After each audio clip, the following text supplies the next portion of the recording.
Out of the ashes of the terrifying fire that burnt out the south wing has come some good. Painstaking restoration work has revealed earlier Tudor buildings, and it's exposed tons and tons of seashells used as sound insulation between the floors, and markings on the 300-year-old walls. Is it fair to call this graffiti?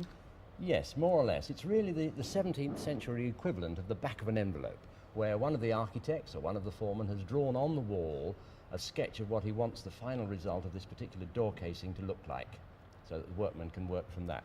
Could it have been Christopher Wren? One would like to think so, but I suggest that's unlikely, and it certainly hasn't been proven.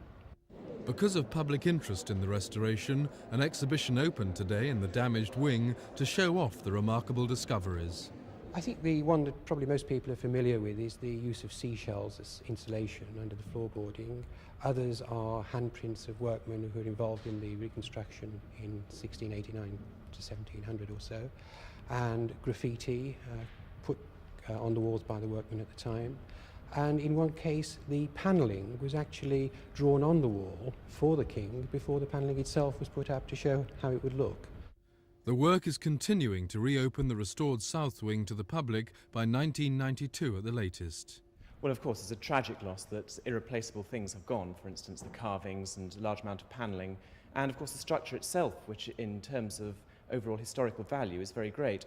But of course it's been a field day for archaeologists and for historians who've managed to discover an awful lot about the way the building was built and the previous buildings that were on the site.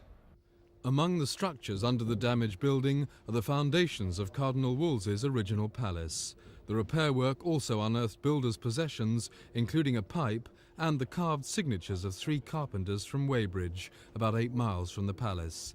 The exhibition can be seen for the normal entry fee of £3.40. Simon Neve at Hampton Court for Thames News.